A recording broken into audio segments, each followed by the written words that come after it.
그 어제 시험 문제예요. 아이고, 주무시는데 죄송합니다. 어제 시험 문제에 유효설 나왔었잖아요. 유효설에 의하면 바로 학교에 집행할 수 있다라는 거예요. 그래서 이 선생님 뭐라 그러셨어요? 그러니까 독자적인 생활 단위가 된다 그랬잖아요. 사회생활 단위가.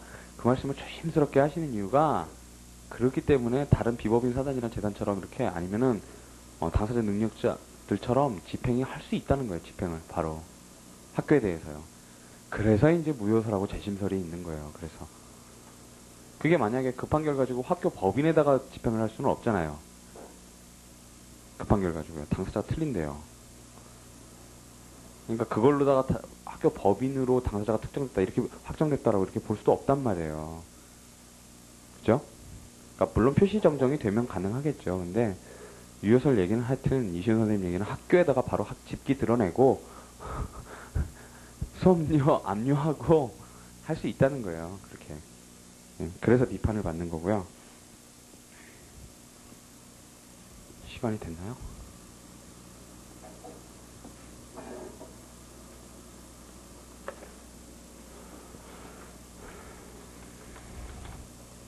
자, 오늘은요, 제일 중요한 게 좀 이따가 보실 소속물 이론이에요. 소속물 이론.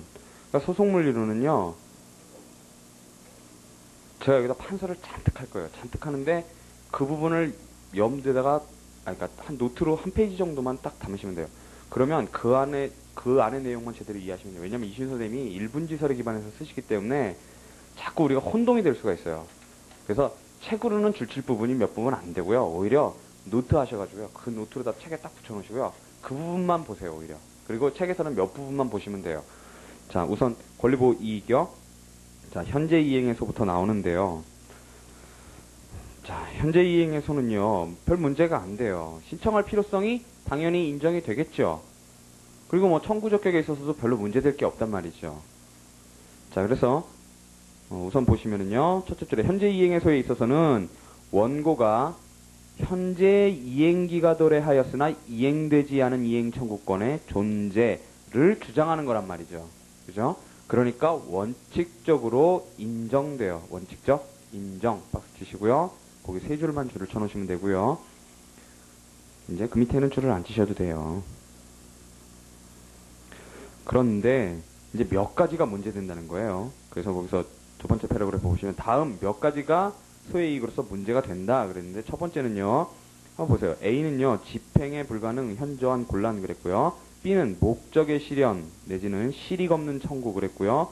C는요. 일부 청구의 경우 그랬단 말이죠. 그래서 요 세 가지만 문제가 돼요. 요 세 가지만 문제가 되는데 첫 번째로 집행 불가능 현저한 곤란이라는 건 뭐냐면 지금 5천만 원짜리 채권을 지금 대여금 채권을 이행하라고 해요.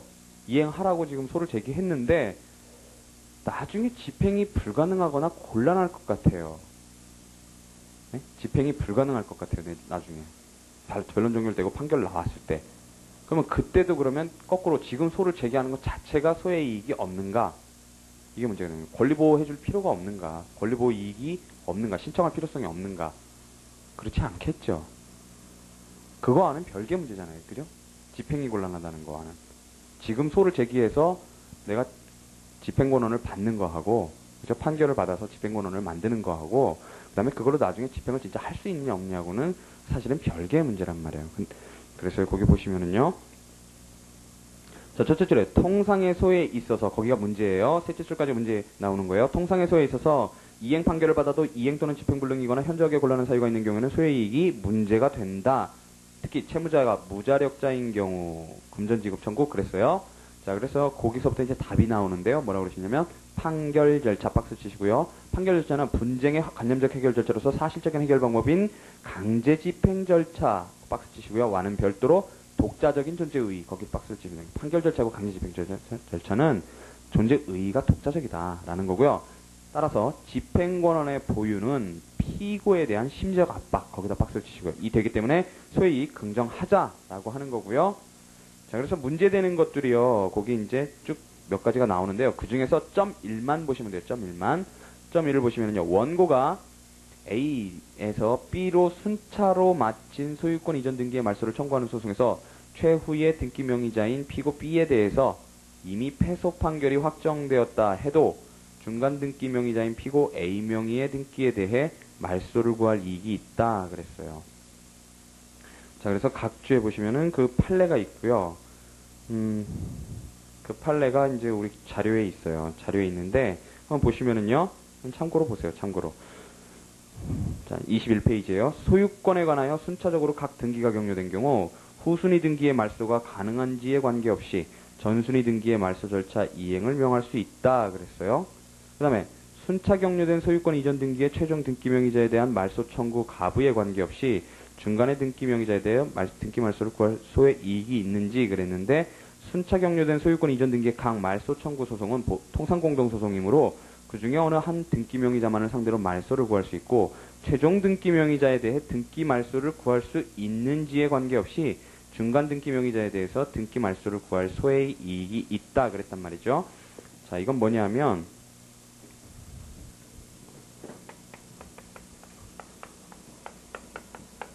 이렇게 등기가 순차로 격려가 됐어요. 그래서 소유권이 넘어간 것처럼 등기부에 돼 있단 말이죠.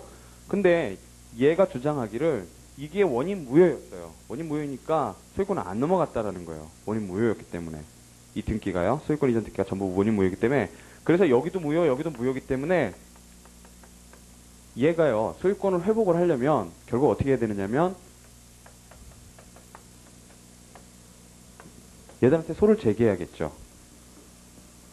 얘들한테 소를 제기해야 되는데 을병정 한꺼번에 다 제기를 해야 돼요. 왜냐하면 이등기도 말소해야 되고 이등기도 말소해야 되고 이등기도 말소해야 자기한테 돌아온단 말이죠. 등기부에는 왜냐하면 이렇게 돼 있잖아요. 등기부가 이렇게 돼 있는데 이게 다 지워져야 된단 말이죠. 지워져야 자기한테로 돌아온단 말이에요. 등기가. 그쵸? 그러면 이걸 다 지우려면 이 사람들 다 별개의 사람들이잖아요. 별개의 사람들이니까 이 사람들 전부를 공동소송인으로서 묶어갖고 소를 제기해야 된단 말이에요. 근데 문제는 뭐냐면 이건 이 사람들은 실체법상으로 관리처분권이 공동기속하는 사람들도 아닐 뿐더러 서로 간에 기판력을 받는 사람들도 아니란 말이죠. 그러니까 이 사람들 간의 관계는 나중에 이제 보시겠지만 통상공동소송인이란 말이에요. 통상공동소송인이기 때문에 이 사람들에 대해서는 판결이 구구해도 상관이 없어요. 그러니까 어떤 결과가 벌어질 수 있냐면 얘한테 이기고 얘한테 이기지만 얘한테는 질 수가 있는 거예요. 정한테는. 그러면 돌아오나요? 못 돌아와요. 여기가 안 되는데. 여기가 안 돼서 못 돌아온단 말이에요.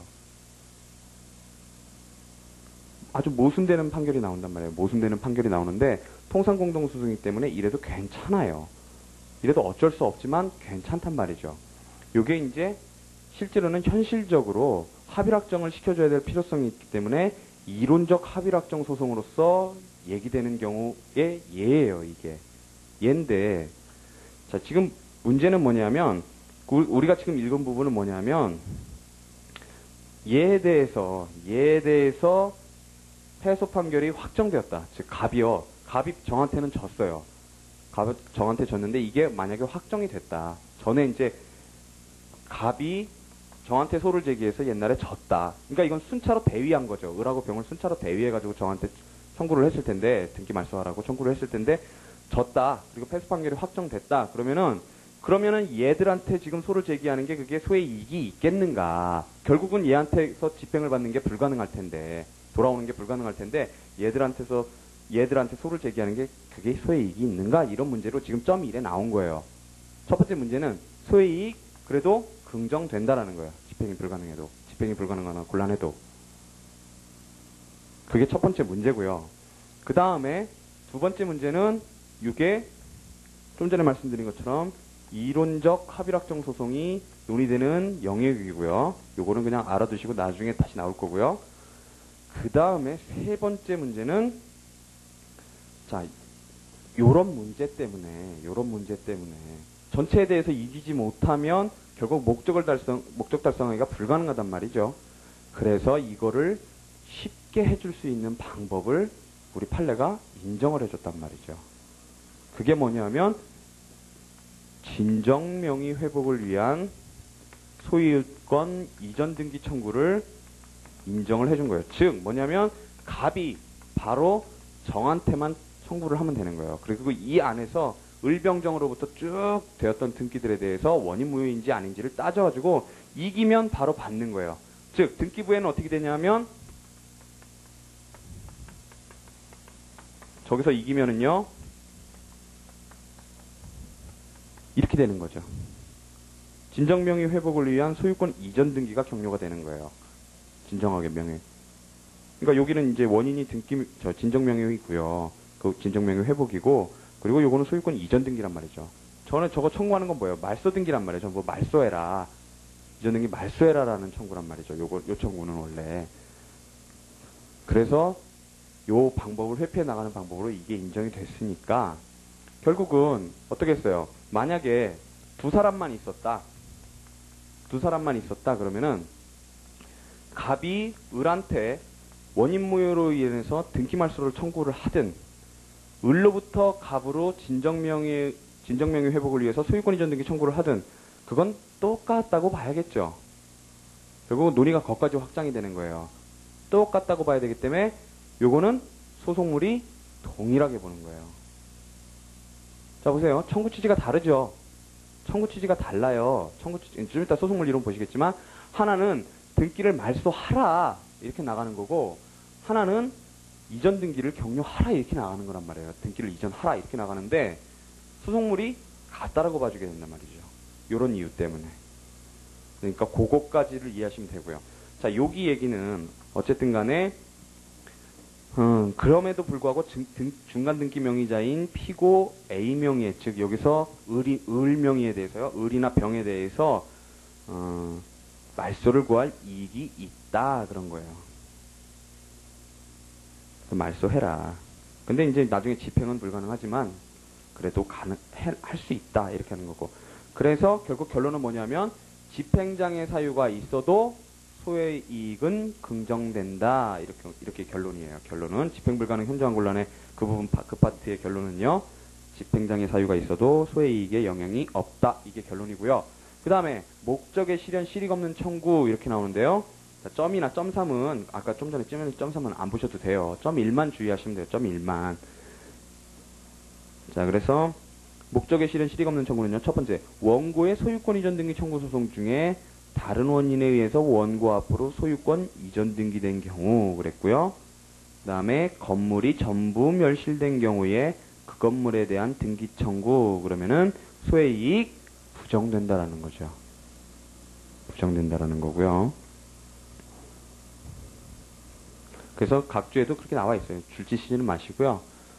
5번, 6번 보시면은 경락인 앞으로 소유권 이전 등기는 법원의 등기 촉탁사항이므로 종전 소유자를 상대로 경락을 원인으로 등기 청구 해소를 제기할 이익이 없다. 뭐 그랬고요.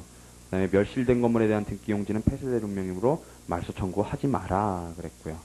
자, 그런 판례가 나오고요. 그러니까 그거는 그냥 목적이 실현됐거나 실익이 없으면 그때는 의미가 없구나. 이렇게 하시면 되고요. 하지만 그 실익 없는 청구하는 거하고 위에 집행 불가능이라는 거하고는 구분을 하셔야 되고요. 그 다음에 일부 청구의 경우는요. 이것도 앞에서 보셨던 거예요. 앞에서 신의 측에서요. 다액의 채권을 소액사건 심판법에 적용을 받을 목적으로 분할하여 구하는 일부 청구는 소권의 남용으로 되어 소를 각하해야 한다. 그랬고요. 그러나 그 밖의 경우는 소권 남용임이 뚜렷하지 않는 한 소의 이익을 긍정하자. 자, 위에 거는 소액사건 심판법 때문에 그런 거고요. 그 다음에 요 얘기가 여기서 소권의 남용 나오는 거는 선택적 적용설에서 나오는 거죠. 그 다음에 밑에 뚜렷하지 않는 한 소의 이익을 긍정하자라는 거는 우리 원칙으로 돌아가서 원칙적으로 일부 청구는 적법하다 그랬어요. 그렇죠? 하지만 소액사건 심판법에 적용을 받을 목적으로 일부 청구를 하는 경우 그때가 바로 부적법한 거라고 그랬고요. 그래서 요거는 근거가 처분권주의에 의해서 적법한 거죠. 자, 그 다음에요.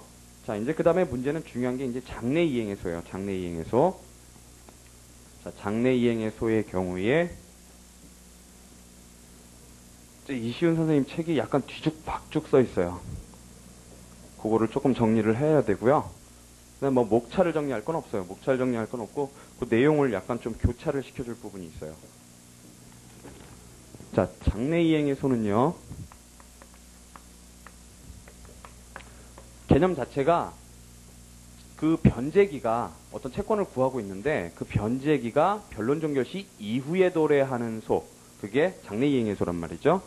그래서 변종시 이후에 변제기나 이행기가 도래하는 거란 말이죠. 그리고 이 장내 이행에서는요, 왜?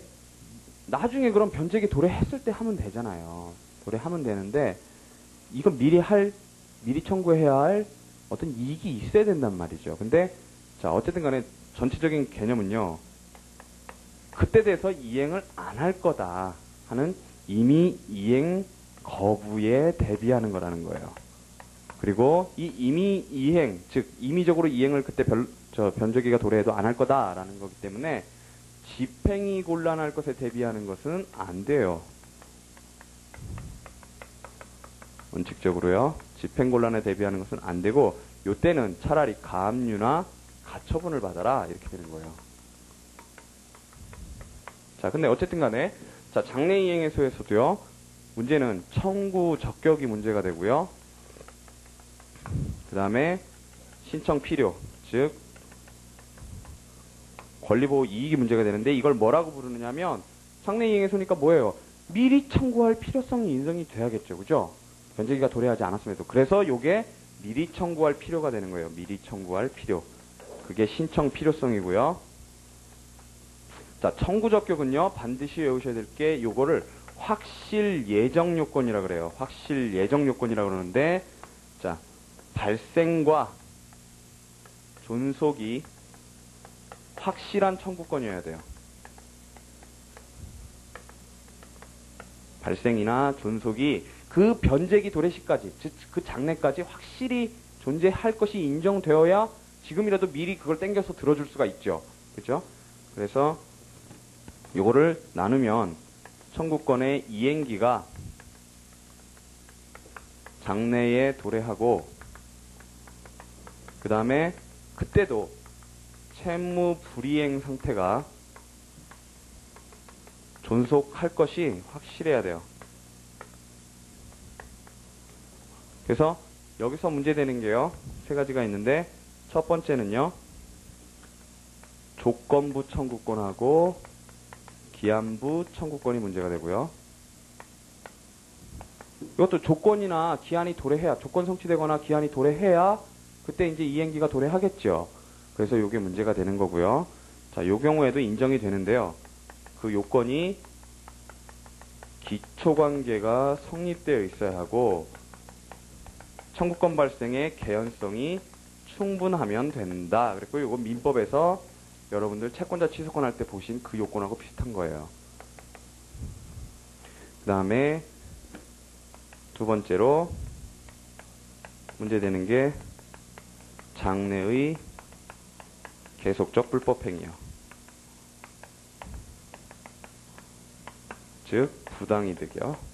불법행위나 부당이득, 요게 문제가 되는데, 요게 결국은 뭐냐면, 예를 들어서 지금 어떤 토지를요, 국가가 내 토지인데 점유를 하고 있어요. 점유를 하고 있어서 요게 변론정결 시 이후까지, 예를 들어서 이제 여기 도로로 만들었단 말이죠. 그래서 변론정결 시까지 이게 나한테 돌아오리라는 보장이 거의 없어요. 그래서 지금 청구하기를, 지금까지 변론정결 시까지, 지금까지 니네가 불법하게 여기를 점유를 했으니까 불법행위에 대해서는 손해배상 청구를 하든, 아니면은 여기에 차임상당의 부당이득을 묻든, 그러니까 니네들이 지금 여기에 대해서 차임상당 차임에 해당하는 정도의 부당이득이 있으니까 그걸 내놔라 하고, 그 다음에 그 이후에도 언제까지 내놔라 한단 말이죠. 그걸 같이 청구하는 거예요. 같이 청구할 때 요 부분도 장래 이행이란 말이죠. 변론정결 시 이후에 이행기가 매일 도래하는 거잖아요. 그죠? 그러니까 요 부분에 관한 게 문제가 되고요. 자, 그 다음에 자, 신청할 필요성이 있는가, 요 문제. 미리 청구할 필요가 있는가, 요거는요, 한마디로 이미 이행이 그때 변제기가 도래해도 이미 이행할 것이 기대 불가능해야 돼요. 자, 여기서 지금 쓰고 있는 건 반드시 암기를 하셔야 돼요. 이미 이행이 기대 불가능해야 되는데, 이 이미 이행이 기대 불가능하다는 거 판단하는 데는요, 두 가지 기준이 있어요. 두 가지 기준이 있는데, 첫 번째는 이행 의무의 성질.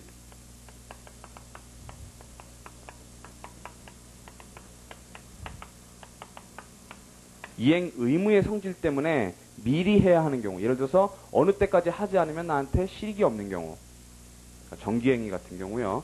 그것 때문에 임의행위 기대 불가능성이 인정되는 경우, 내지는 미리 청구할 필요가 있는 경우가 있고, 그 다음에 두 번째는 의무자의 태도 때문에 그런 게 있어요. 의무자의 태도 때문에 그런 게 있는데, 즉 의무자가 지금부터 미리 나는 채권 없는데요, 나는 채무 없어요 라고 다툰단 말이죠. 당신한테 채권 없어요 라고 계속 다투면 그러면은 그때가 돼도 안 줄 게 뻔하죠.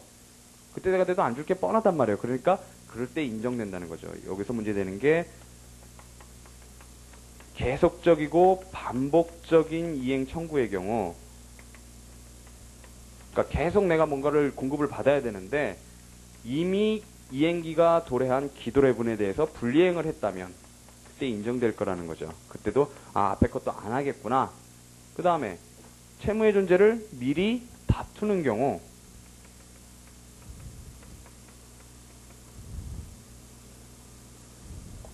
그 다음에 문제되는 게요, 선이행 의무자, 여기 선이행 의무자의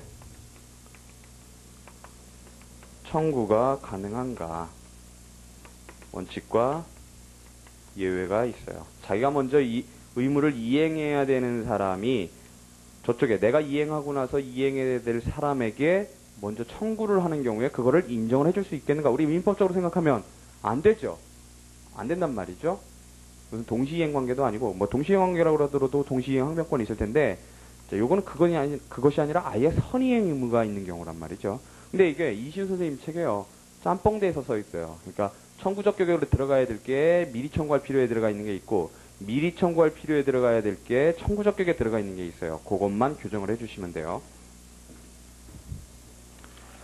자, 책을 보시면은요, 우선 개념부터 나오죠. 자, 장래 이행에서는요, 첫째 줄에 변론적 결실을 표준으로 하여 이행기가 장래에 도래하는 이행 청구권을 주장하는 소, 그게 개념이고요. 거기 줄을 치시면 되고요. 자, 192페이지에요. 둘째 줄에요, 이행기에 이르거나 조건이 성취된 경우에 채무자의 이미 이행의 거부에 대비, 거기다 박스를 치시고요. 이미 이행 거부에 대비하는 것이고, 일반적으로는 무자력으로 강제집행의 곤란, 거기다 박스 치시고요. 강제집행의 곤란에 대비하기 위한 것이 아니다 그랬고요. 그래서 그때는 차라리 밑에요, 가압류, 가처분 사유, 거기다가만 줄을 쳐주시면 되고요. 자, 청구적격이 먼저 나오는데요. 자, 청구적격을 한번 보세요. 1번에 기한부 청구권, 조건부 청구권이 나오고요. 그 다음에 2번에 선이행 청구, 요게 나오고요. 그 다음에 미리 청구할 필요를 보면요, 1번에 계속적 반복적 이행 청구, 불법행위 부당이득 청구, 이렇게 쭉 나와요. 미리 의무의 존재를 다투는 경우 이렇게 나온단 말이죠. 근데 요게 섞여 있어요. 섞여 있는데 첫 번째 거부터 보죠. 첫 번째 거는요, 기한부 청구권, 정지조건부 청구권 혹은 장래 발생할 청구권, 요게 이제 주제예요. 여기다 박스를 쳐놓으시고요. 자, 그때요, 언제 그러면은 그게 청구적격이 인정이 되느냐 그랬을 때, 원래는 조건 성취가 되고 기한이 도래해야, 원래는 그러면 현재 이행해서겠죠, 그렇죠? 그러면 되는데 요때도 특별히 인정해줘야 될 필요성이 있단 말이죠. 근데 그 요건이 뭐냐면, 첫 번째에 기초관계가 성립해야 돼요. 기초관계가 성립돼요. 그러니까 기한부 청구권의 기초라든가 정지조건부 청구권의 기초가 성립되고, 두 번째, 조건 성취에 의해서 청구권 발생의 개연성이 충분해야 돼요. 동그라미 2고요, 그게. 그러니까 한마디로 기계예요. 이게 채권자 취소권 할 때도 나와요. 채권자 취소권 할 때도 원래 사회행위를 주장하면서 그 채권이 먼저 성립해 있어야 된단 말이죠. 먼저 성립해 있어야 사회행위를 주장을 할 수가 있는데, 그죠? 근데 그때에도 그 먼저 성립해 있지 않더라고 하더라도 기초가 있고, 기초관계가 성립돼 있고, 그 다음에 개연성이 있고, 발생할 개연성이 충분하고, 그 다음에 그게 나중에 진짜로 현실화된 경우, 이렇게 세 가지 요건을 갖췄을 때 채권자 취소권 행사가 인정이 된단 말이죠. 그게 기계현이에요. 기계현. 근데 여기 역시 기계, 이게 나오는 거고요. 자, 그랬을 때 이행해소의 대상이 된다 그랬고요. 그 밑에는 뭐 토지거래허가 뭐 그런 거 나오는 건데, 그 갑자에 있던 거 올리신 거고요. 그건 뭐 안 보셔도 되고요. 자, 판례는요, 거기 하나만 줄져 놓으시죠. 향후 30년의 생존을 조건으로 하는 정기금 청구 그랬어요. 거기에 밑에 줄에 미리 청구할 필요가 있다고 보았다. 그랬고요. 자, 그 옆에는요, 반가로 1 옆에는요, 확실 예정, 이렇게 써놓으세요. 이게 확실 예정 요건인데요. 확실 예정, 그런 거예요. 확실하게 존속할 것이 예정되어야 된다. 그런 거고요. 자, 그 다음에요, 선의행 청구가 나오는데, 선의행 청구는요, 이게 사실 이 척구적격에 나올 게 아니라, 미리 청구할 필요에 나올 문제예요. 그래서 그 옆에 미리 청구할 필요 문제 이렇게 써놓으시고요. 왜 그런지를 한번 보세요. 자,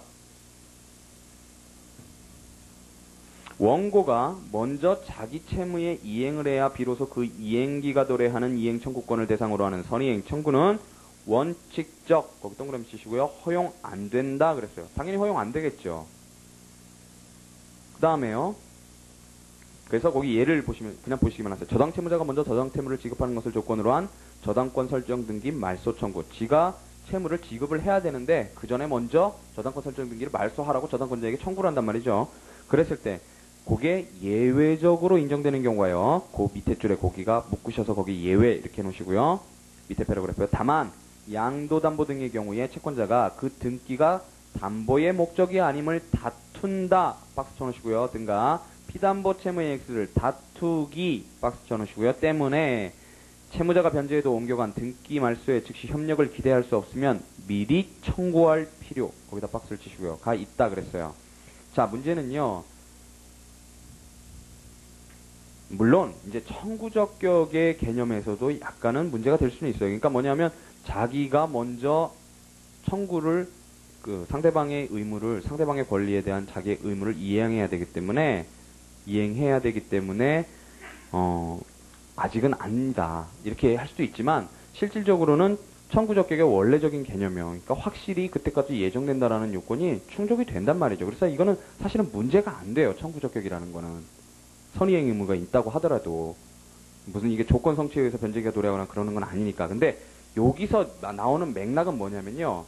자, 청구적격 문제가 아니라 미리 청구할 필요에 있어서 첫 번째 이행 의무의 성질 자체 가지고는 아니라는 거란 말이에요. 이행 의무의 성질 자체로는 미리 청구할 필요가 인정 안 돼요. 그죠? 문제가 없단 말이에요. 근데 뭐 때문에 그러느냐? 예외적으로 이행 의무자의 태도 때문에 가능하다는 거예요. 이행 의무자의 태도 때문에. 그러니까 요거는 사실은 미리 청구할 필요에서 서술될 부분이에요. 이행 의무자가 다투기 때문에 미리부터 다툴 때 그때는 미리 청구할 필요가 있다. 그래서 이거 미리 청구할 필요의 문제고요. 그 다음에 미리 청구할 필요를 보세요. 자, 어디다 줄을 치시냐면 둘째 줄 끝에요. 이행 의무의 성질, 그 다음에 의무자의 태도, 거기다 박스를 치시고요. 를 고려하여 개별적으로 판정 그랬고요. 자, 첫 번째 보세요. 자, 이행이 제때 이루어지지 않는다면 채무 본지에 따른 이행이 되지 않는다든지 정기행위, 그 다음에요. 끝에 회복할 수 없는 손해가 발생할 경우 이건 뭐 때문에요? 이행 의무의 성질 때문이에요. 성질. 자, 성질 때문에 미리 청구할 필요 인정되는 경우고요. 정기행위요. 그 다음에 두 번째 거는 그러니까 정기행위 나오는 거기다가 박스를 빡 쳐놓으시고요. 밑에 반가로 2에는 계속적 반복적 이행 청구 거기다가 박스를 쳐놓으시고요. 자, 계속적 반복적 이행 청구의 경우에요. 자, 현재 이미 이행기 도래분에 대해 불이행한 이상 장래분도 자진 이행을 기대할 수 없기 때문에. 그 다음에요. 밑에 줄에 부작위 채무 그 경우에 밑에 이미 의무 위반을 했다든가 의무 위반의 염려가 있을 때. 자, 뭐 때문에 미리 청구할 필요가 인정돼요? 이행 의무자의 태도 때문이에요. 태도. 그건 태도 때문이고요. 그 다음에요. 세 번째는요. 자, 장래의 계속적인 불법행위 부당이득 청구권. 요거는요. 청구적격 문제예요. 확실 예정에 관한 문제예요. 그러니까 성질이나 태도하고는 상관이 없고요. 자, 한번 보세요.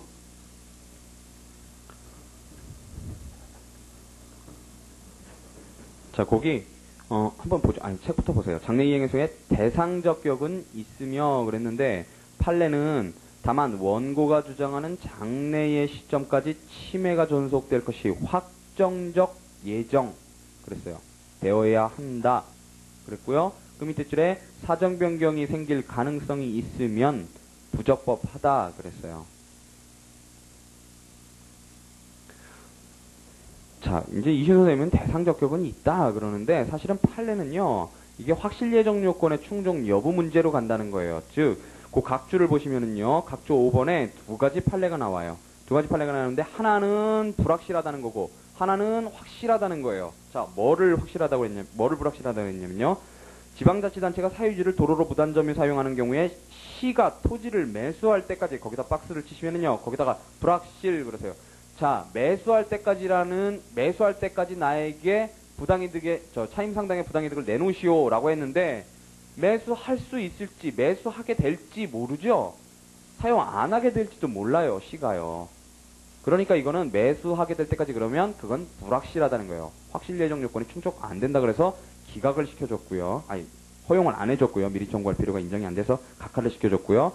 그래서 로 기간을 정한 장래 부당이득 반환 청구는 허용되지 않는다 그랬고요. 밑에 줄에요. 이번에는요. 도로 폐쇄에 의한 점유 종료일 또는 토지 소유자의 소유권 상실일까지 그랬어요. 즉 뭐예요? 네가 도로 점유 그만둘든가 아니면은 내가 그 소유권 잃게 되든가 둘 중에 하나는 확실하죠. 그때까지예요. 그때까지로 해서 그거를 청구를 하면 그때는 장래부당 이득 반환 청구를 할 수 있다. 그러니까 거기는 박스를 쳐놓으시고 확실 예정 이렇게 써놓으세요. 위에 거는요. 매수라는 단어 때문에 불확실해지는 거고요. 밑에 거는 빠져나갈 수 없게 조건을 달았단 말이죠. 기한을 달았단 말이죠. 그러니까 이때는 확실하게 예정돼 있다는 게 이거는 청구 적격 문제고요. 미리 뭐 어떤 의무의 성질 때문이라든가 그러니까 부당이득 반환 의무라든가 아니면은 지방자치단체가 그거에 대해서 내 거다라고 싸우고 있다든가 아니면 그때도 안 줄 게 뻔하다든가 이것 때문에 지금 문제되는 건 아니란 말이죠. 그래서 원칙적으로 이거는 청구 적격으로 가야 될 부분이고요. 그걸 써놓으시고요. 그 다음에 4번에는요. 미리 의무의 존재를 다투기 때문에 거기다 박스를 치시고요. 뭐 때문에요? 태도 때문에 그런 거예요. 태도 때문이라고 옆에 써놓으시고요. 그 다음에 곧 넘어가기 전에요. 요 장래의 계속적인 불법행위 부당이득 청구권과 관련해서 나중에 무슨 얘기가 나오느냐면 자 이래가지고 인정이 돼요. 미리 청구할 필요가 인정이 돼서 요때까지 지금 시가가 요 땅이 100만 원이란 말이에요. 임대를 하면은요. 차임이 100만 원 정도인데 그러면 그때까지 내가 소유권 상실할 때까지 내지는 점유를 그만둘 때까지 도로 폐쇄할 때까지 그때까지 매달 100만 원을 내놔라. 이렇게 했어요. 이런 청구를 했는데 문제는 이러고 나서 매달 100만 원씩을 받아요. 그러면 이런 판결을 뭐라 그러냐면 정기적으로 돈을 주라고 하는 판결이기 때문에 정기금 판결이라 그래요. 정기금 판결인데 문제는 이러고 나서 한참이 지났어요. 한참이 지났는데 갑자기 시가가 여기에 차임상당액이 얼마로 뛰었냐면 900만 원으로 뛴 거예요. 평당. 그러니까 전체 땅이에요. 전체 땅이 100만 원에서 900만 원어치로 뛰었어요. 그러면은 800만 원 이제 뛰었을 때부터 800만 원 받아야겠죠. 받아야 된단 말이에요. 그래서 왜요? 왜 800만 원을 청구를 해요. 800만 원을 청구를 하면 기판력에 저촉되겠죠. 기판력에 저촉될 거 아니에요. 지금 동일한 땅에 대해서 지금 동일한 부당이득 반환 청구를 한단 말이에요. 근데 기판력에 저촉되니까 너무 가혹하죠. 기판력에 저촉된다 그래서 안 들어주면은요. 그래서 그러니까 당사자도 동일하고 소송물도 동일하단 말이에요. 그리고 어떻게 보면 묵시적인 일부 청구로 볼 수가 있잖아요. 한다고 하더라도. 그럼 묵시적 일부 청구의 경우 잠보 청구 안 되죠. 명시설에 의하면. 다수절 판례인 명시설에 의하면 안 된단 말이에요. 그러니까 이걸 해결하기 위해서 전에 판례가 뭐라 그랬냐면 다수 의견은요. 요거를 명시적인 일부 청구로 의제를 해줬어요. 앞에 거를요. 그거를 명시적 일부 청구 의제 이론이라 그래요. 요게 있었고요. 소수 의견은요. 야, 명시도 안 했는데 어떻게 명시적인 일부 청구로 의제를 하냐. 그러면 명시, 묵시 그거 구분하는 무슨 의미가 있느냐. 이렇게 된 거예요. 그건 너무하고 요거는 표준시 전에, 그러니까 변론 종결시 전에 제출할 수 없었던 사유로 봐서 기판력의 시적 범위로 해결을 해주자. 하는 게 기판력의 시적 한계 이론이었던 거예요.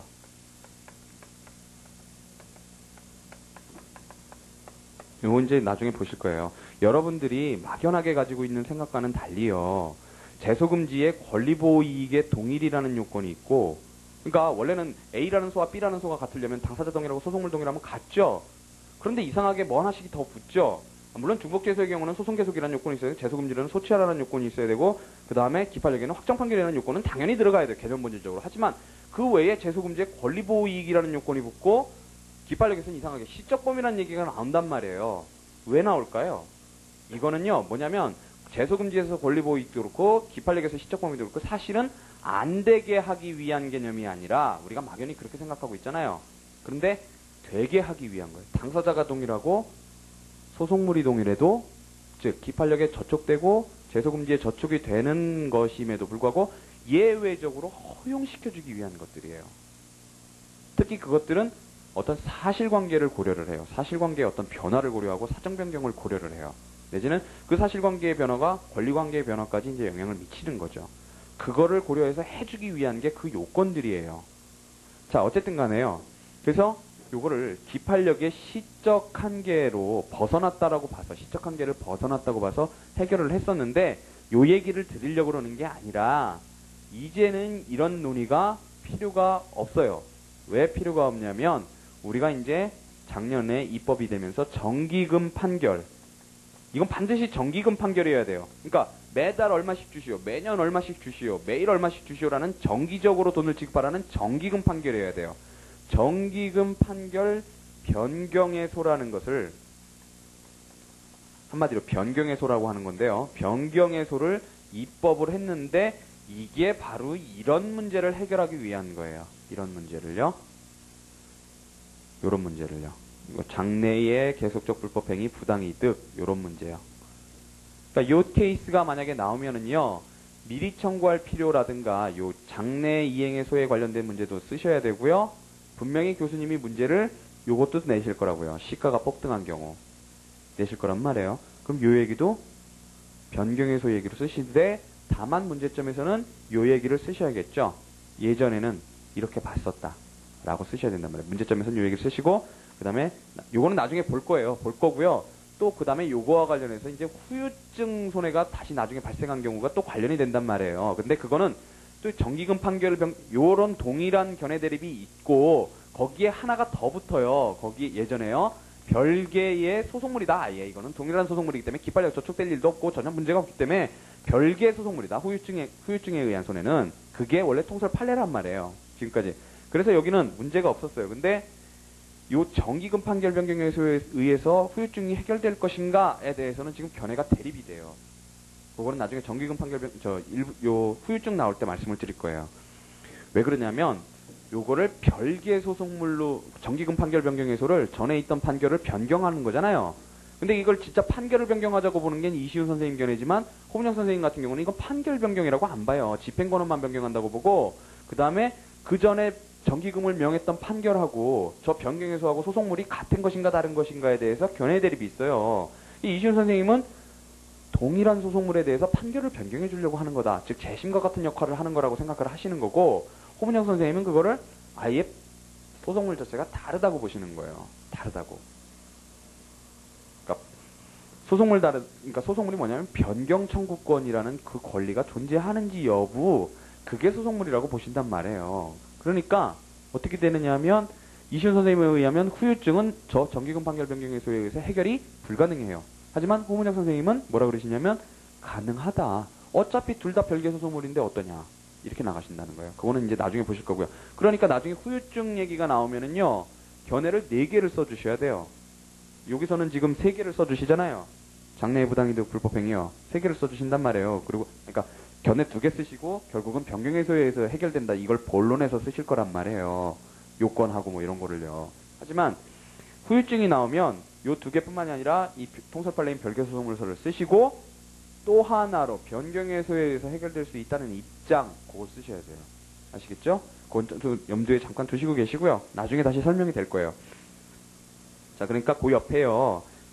그 옆에 그걸 적어놓으세요. 반가로 3 옆에 현저한 사정 변경 시 변경의 소 이렇게 적어 놓으시고요. 연결을 시켜 놓으시고 페이지 532 이렇게 적어 놓으시고요. 532페이지에 나와요. 그 다음에 자 넘어가시면은요. 자 194페이지에도 뭐 쭉 나오는 얘기는 안 보셔도 되고요. 5번에요. 자 이번에는요. 현재 이행의 소와 병합하여 제기하는 장래 이행의 소 이게 나와요. 현재 이행의 소와 병합하여 제기하는 장래 이행의 소 그랬는데요. 자 첫 번째는요. 그 예를 보시면은요. 원금 청구와 함께 원금을 다 갚을 때까지 지연이자 청구. 그 다음에 가옥명도와 함께 명도할 때까지 임료상당 손해금 청구 그랬고요. 자, 그 경우에 확실 예정 요건은 문제가 없고요. 그쵸? 명도해라, 원금을 다 갚아라 그거니까요. 그런데 주된 청구 자체가 다투어진단 말이죠. 가옥을 명도하라는 청구나 원금을 청구하는 청구 자체가 지금 다투어지고 있단 말이죠. 그렇다면 이행기에 가서 그 임의 이행 기대 불가능하니까 미리 청구할 필요 인정된다라는 거예요. 원칙적으로요. 그러니까 병합했을 때 현재 이행에서하고 장래 이행에서하고 병합을 했을 때 미리 청구할 필요가 인정이 되는데 문제는요. 자, 요것도 지금은 사실은 병합이죠. 장래 불법행위 요거 병합한 거예요. 지금까지 부당이득한 거하고 앞으로도 변론 종결 이후에 부당이득하는 거하고 다 내놔라는 거잖아요.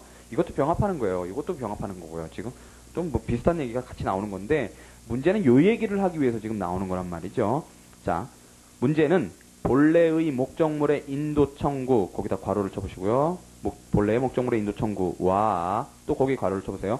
현품이 없어 그 집행 불능 거기다 동그라미 치시고요. 에 이를 때를 대비하여 이에 가름하는 대상 청구 거기다 괄호를 치시고요. 를 병합하는 경우이다 그랬고요. 자, 문제는요. 이 뭐냐면 제가 펜티엄4 어떤 펜티엄4 컴퓨터 특정물인 펜티엄4 컴퓨터를 지금 샀어요. 근데 그걸 안 줘요. 이행을 안 해요. 그래서 그거를 지금 청구를 해요. 그 컴퓨터 업자한테 청구를 해요. 그 컴퓨터 팔라고 청구를 하는데 문제는 그게 변론 종결 시 이후에 그게 팔린다거나 팔리는 경우는 좀 문제가 있고 부셔져가지고 고장나거나 부셔져서 집행이 불가능하다 하는 게 발생할 수 있잖아요. 그러면 집행 불가능할 때 그러면 그거에 대비해서 집행 불가능에 대비해서 집행 불능에 대비해서 펜티엄4 못 주게 되면 그 대신 나에게 150만 원을 지급하라라는 청구를 같이 들어가는 거예요. 그러면 그 집행 불가능이라는 사유는 변제기가 언제예요? 집행이라는 사유는요. 집행 불가능에 기해서 100만 원을 내놔라 그러면 그 변제기가 언제? 지금 청구하고 있는 펜티엄4 변론 종결시 이후죠. 그러니까 그거는 지금 현재 이행에서 펜티엄4는 현재 이행에서고 150만 원은 지금 장래 이행에서란 말이에요. 그럼 같이 결합하면 이 같이 결합한 뒤에 결합된 것이 이게 적법한가 부적법한가가 문제가 된단 말이죠. 그러면 왜? 장래 이행에서이기 때문에요. 그러면 따져봐야겠죠. 따져봐야 되는데 확실 예정 요건은 뭐 인정될 수 있어요. 인정될 수도 있고 인정이 안 될 수도 있는데 주된 문제는 뭐냐면 미리 청구할 필요가 인정이 되겠느냐 하는 거예요. 그러면 우리가 뭐라 그랬냐면 이미 이행 기대 불가능성에 대비하기 위한 것이 즉 이행 의무의 성질이든가 이행 의무자의 태도 때문에 인정이 돼야 하는 것이 미리 청구할 필요란 말이죠. 그러면 집행 불가능이나 집행 곤란에 대비하는 것이 미리 청구할 필요에 인정이 될까요? 미리 청구할 필요가 인정이 될까요? 안 된단 말이에요. 그죠? 이행의무자의 태도에 무슨 문제가 있나요? 없단 말이에요. 이행의무의 성질에 무슨 문제가 있나요? 없단 말이죠. 그러니까 원칙적으로 인정이 되는데, 원칙적으로 안 돼야 되는데, 그걸 우리가 인정을 해준다는 거예요. 소송경제상 인정을 해준다는 거예요. 그 얘기가 지금 써져 있는 거예요. 그리고 이 얘기는요, 나중에 이게 그럼 두 개를 병합한 형태가 이 병합 형태가 도대체 무슨 병합인가 하는 데서 객관적 병합에서 나중에 문제가 돼요. 문제가 되는데 그렇게 심각한 문제는 아니고 요게 요 옆에다가 단순 병합이다 이렇게 써놓으시고요. 페이지 576 해놓으시고요. 연결을 시켜놓으시고요. 그래 나중에 보실 때 이해할 수가 있어요. 병합 형태 그래놓고요.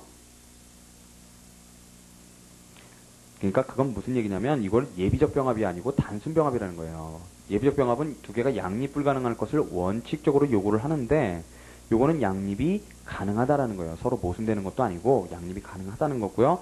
자, 그래서요. 자, 그 경우인데 둘째 줄에 보시면은 집행불능에 대비한 그랬어요. 거기다 박스를 치시고요. 셋째 줄에요. 이지만 밑에요. 만일 본래 청구에 이에 병합 청구를 불허한다면 인도 판결의 집행불능 시에 다시 대상 청구를 할 수밖에 없죠. 그러니까 하나의 이익을 놓고 두 번 소지기에 하는 비경제를 피할 수 없기 때문에 허용한다 그랬어요. 자, 그래서 그 옆에 뭐라고 쓰시냐면 이미 이행 거부에 대비하는 게 아니다. not 이미 이행 거부 대비 but 소송경제상 예외적 허용. 그게 핵심이에요. 그러니까 이미 이행 거부에 대비하는 것이 아니고 집행불능에 대비하는 것이기 때문에 원칙적으로 부적법한 것이 되지만 그러나 소송경제상 예외적으로 허용을 해준다. 그거를 적어 놓으시고요. 그 다음에 그 예로 이제 판례가 공유물 분할 청구와 병합하여 분할 판결이 날 경우 그 경우에 대비한 분할 부분에 대한 등기 청구 그랬어요. 이거 왜 인정 안 해줬을까요? 이거는 허용되지 않는다 그랬거든요. 그건 왜냐하면 공유물 분할 청구를 지금 하면서 거기서 만약에 분할 판결이 나한테 어느 정도 되면 그 분할 부분에 대해서 등기해 주시오 하고 청구를 하는데 불확실하단 말이에요. 왜요? 분할 부분이 있을지 없을지조차 사실은 불확실해요. 그렇기 때문에 이걸 인정을 안 해준 거고요. 그러나 양육자의 지정 청구와 함께하는 장래의 양육비 지급 청구 이건 확실하겠죠. 그거는 허용한다 그랬어요. 지정 청구잖아요. 그러니까 양육자가 둘 중에 분명히 몇 명 중에 지금 한 명이란 말이죠. 그 중에는 확실해요. 그러니까 그 사람들 중에 누군가는 돈을 줘야 돼요. 그러니까 확실하단 말이죠. 그리고 그래서 장래 양육비 지급 청구를 그때 병합하는 것도 허용된다라는 거고요. 자, 그 다음에 이제 문제는 확인해소인데요. 자, 확인해소도요. 어렵지가 않아요. 어렵지가 않고 다만 여기 확인해소에서 나오는 것들을 다 암기를 하셔야 돼요. 암기를 하셔야 되는데 그렇게 어려울 건 없고 왁구만 틀거리만 암기를 하시면 돼요. 틀거리만 지금 잡아드리는 틀거리만 이해하시면 다 돼요.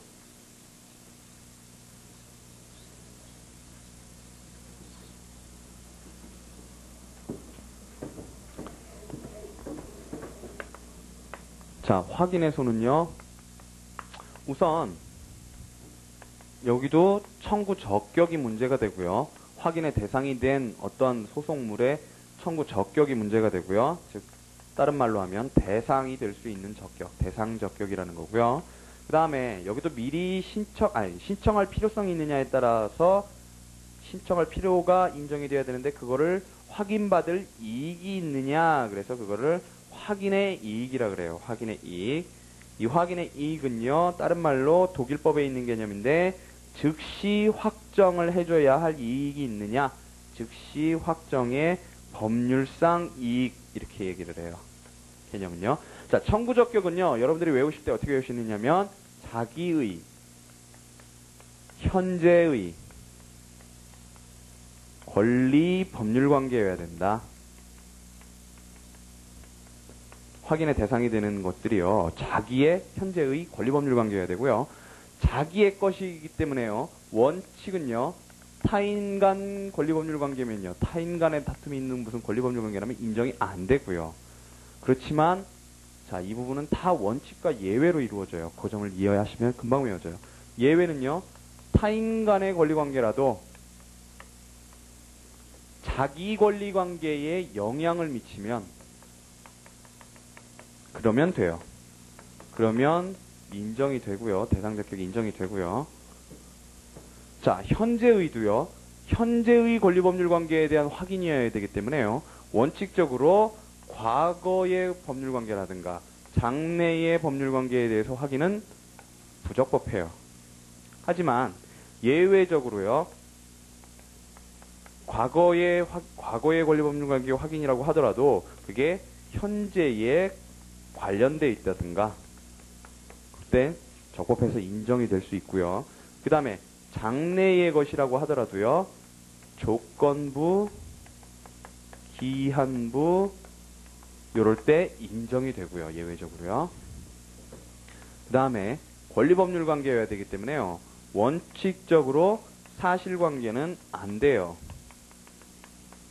하지만 그 예외가 있는데 그 예외가 우리 양가로 3번에 나오는 증서 진부 확인해소예요. 증서 진부 확인해소.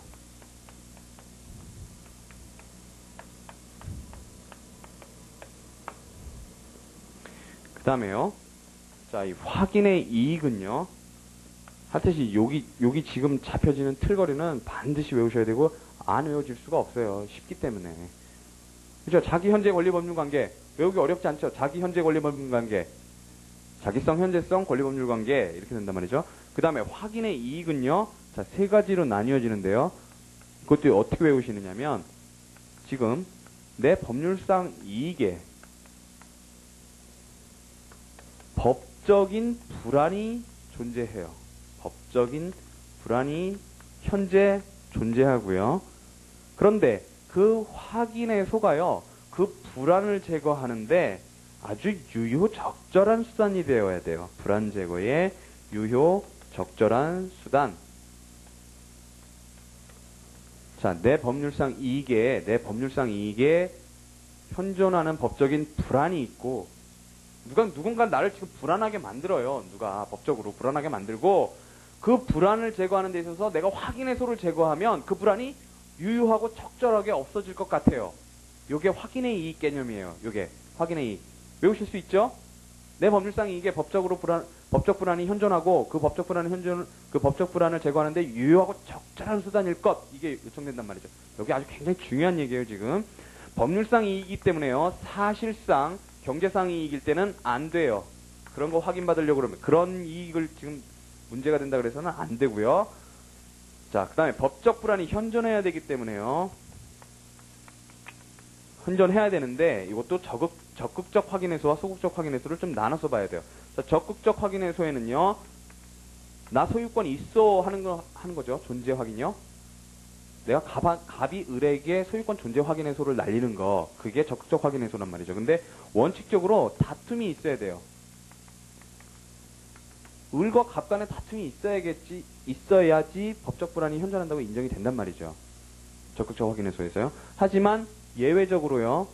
다툼이 없어도요. 시효가 완성될 단계에 있다든가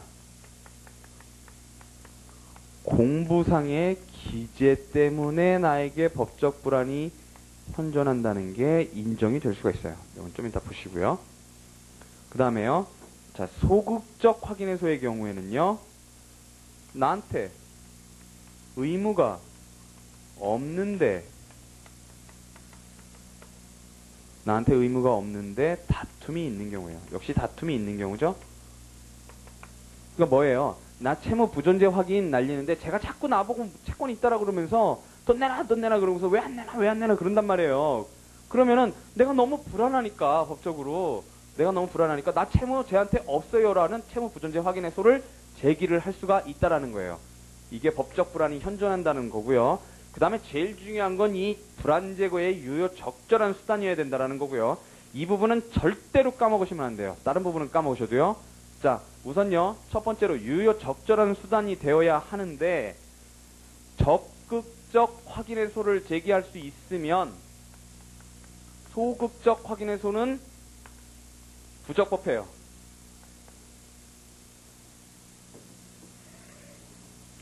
예를 들어서 자기 권리에 대해서 지금 다툼이 존재하는데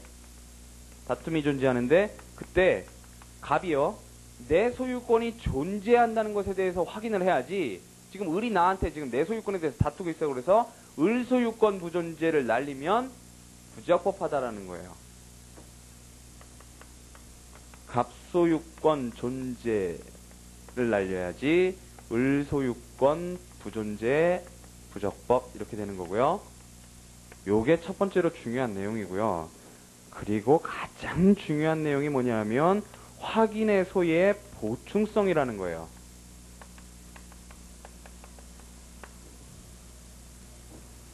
자, 보충성이요. 이건 뭐냐면 이행해소나 형성의 소를 제기할 수 있으면은요, 확인의 소를 제기하면 부적법하다는 거예요. 예를 들어서 지금 매매대금 청구권이 있어요. 매매대금 청구권이 갑이 을한테 있는데 갑이 을한테 매매대금 청구 내놔라 이렇게 이행 청구를 들어가는 게 아니라 매매대금 청구권 존재 확인의 소를 들어가면 그건 부적법해요. 확인의 소의 보충성 때문에요. 확인의 소는 맨 마지막에 있는 것이어야 된다. 맨 마지막으로 해결 수단이어야 한다라는 게 그게 확인의 소의 보충성이란 말이죠. 그래서 이행 또 내지는 나한테 지금 내가 지금 와이프한테 갑이 을한테요. 부부 사이인데 이혼 청구를 해요. 이혼 청구를 하면 될 걸 그걸 이혼 청구권 존재 확인, 이혼권 존재 확인 이렇게 나가면 그거 부적법하다는 거예요. 이거 중복재소할 때 굉장히 중요하게 다뤄질 거예요. 이거 중복재소할 때요. 꼭 반드시 기억하고 계셔야 되고요. 즉 매매대금 청구를 할 수 있는데 매매대금 채권 존재 확인 요거 하면 부적법하다는 거고요. 근데 예외가 있어요. 예외가 있는데 손해액이요 얼만지 지금 손해배상 청구를 하는데 손해액이 불명해요. 얼만지 내가 지금 얼마를 청구할 수 있을지 그게 불명한데요. 그때 손해배상 청구권 존재 확인을 들어가면 예외적으로 인정이 될 수가 있어요. 적법한 걸로 인정이 될 수가 있어요. 손해액이 불명할 때요.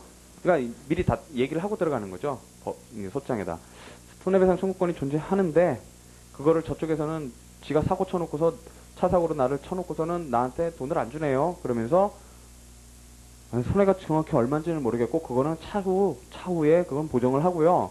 우선 손배청구권이 있는지부터 좀 확정을 해주세요. 그러고서 손배청구권 존재 확인을 날린단 말이죠. 그랬을 때 그것도 예외적으로 긍정이 되고요. 그 다음에 확인 판결을 받으면 상대방의 임의 이행 가능성이 존재할 때 말은 이렇게 하는 건데요. 사실은 뭐냐면 국가하고 싸울 때예요. 국가하고 싸울 때. 그러니까 국가가 확인 판결 나면 아유 그래 당신 딱 맞네 그러고서 돈 준단 말이에요. 이런 식으로요. 그랬을 때 확인 판결 나면 임의 이행 가능성이 존재할 때 이때도 예외적으로 인정이 된다는 거예요. 예외적으로. 자, 이 확인의 소의 보충성이 가장 중요해요. 자, 뭐요? 자기 현재 권리를 법률 관계해야 되고요. 자기 법률상 이익에 법적 불안이 현존해야 되고 그 법적 불안을 제거하는데 확인해소가 유효 적절한 수단이어야 되는데 자 거기는 적극적 확인해소가 소극적 확인해소보다 훨씬 먼저고요. 선행적이고요. 그 다음에 이행해소나 형성해소가 확인해소보다 선행적이어야 돼요. 그죠? 오히려 확인해소가 보충적이라는 거죠. 자 그래서요 이제 보세요. 책을 좀 여기는 좀 만들어 놔야 돼요. 그래야 책 보시기가 편하고요. 자 첫째 줄에요. 확인의 대상은 우선 무제한이에요. 그 다음에 셋째 줄에요. 소의 이익관념이 특히 중요한 의미를 갖게 돼요. 그래서 무제한이기 때문에 좀 제한해야 될 필요성이 있단 말이죠. 그래서 그게 제한해주는 개념이 소의 이익이고요. 우선 대상적 격은요. 자 반가로 1에 나오는 게 뭐냐면 권리법률 관계예요. 권리법률 관계고요. 거기도 이제 원칙과 예외로 이루어졌는데요. 원칙이 어느 부분까지냐면 그 다음 페이지 맨 끝에 줄 빼고요. 그러니까 다만 예외가 증서의 진정 여부를 확인하는 소송이다. 그 전에 슬래시를 딱딱 끄시면요. 거기까지 묶으시면 동그라미 1 원칙 그렇고요. 예외로 바로 그 두 줄을 묶으시면 예외가 되는 거예요. 동그라미 2 예외 다만 예외가 증서의 진정 여부를 확인하는 소송이다 그랬어요. 자 안에 내용을 보시면은요. 자 첫째 줄에요. 사실관계는 허용될 수 없다 그랬고요. 사실관계 확인은 허용될 수 없다 그랬고요. 거기서 두 줄 내려가시면요. 사실 가운데 현재의 권리관계를 발생하게 하는 법률 요건 사실도 확인의 대상이 될 수 없다 그랬어요. 자, 손해배상 청구를 안 하고 과실존부 확인을 하는 경우 그때 과실존재 확인이나 과실부존재 확인을 하는 경우 그때는 확인의 대상 될 수 없다라는 거고요. 그게 심지어는 법률 요건 사실이라도 주요 사실이라도 안 된다라는 거고요. 그 밑에 줄에요. 장차 행할 다른 소송의 성결 문제에 도움이 되어도 확인의 대상으로 할 수 없어요. 이게 원칙이고요. 예외는요. 증서가 진정하게 성립된 것인지 어떤 문서가요. 진정하게 성립된 것인지 아닌지에 관한 문제를 가리는 증서 진정 여부를 확인하는 소송의 경우에는 인정이 돼요. 사실관계 확인임에도 불구하고. 그죠? 증서가 이게 여기 써있는 지금 명의자가 이 서류를 만든 건지 아니면은 위조된 건지 변조된 건지 요게 문제가 될 때 요거는 사실관계 확인이란 말이죠. 이게 무슨 권리법률관계 확인은 아니란 말이에요. 그럼에도 불구하고 예외적으로 인정이 된다는 거고요. 그 판례에서는요. 그 사실관계 확인 들어가는 문제들이 쭉 나와요. 다 주실 필요는 없고요. 셋째 줄에요. 종손지위 확인. 그 다음에 밑에 줄에 어느 대지가 어느 건물의 부지가 아니라는 확인. 그런 거는요. 끝에 사실관계 확인이라 하여 부적법하다고 하였다 그랬는데요. 거기 조금 주의하실 게 나와요. 다만 이른 사실관계 확인이라고 하여도 곧바로 각하하지는 말고 권리관계 확인으로 해석이 되면 성명권 거기다 박스를 치시고요. 을 행사하여 이를 명확히 할 필요가 있다 그런 거고요.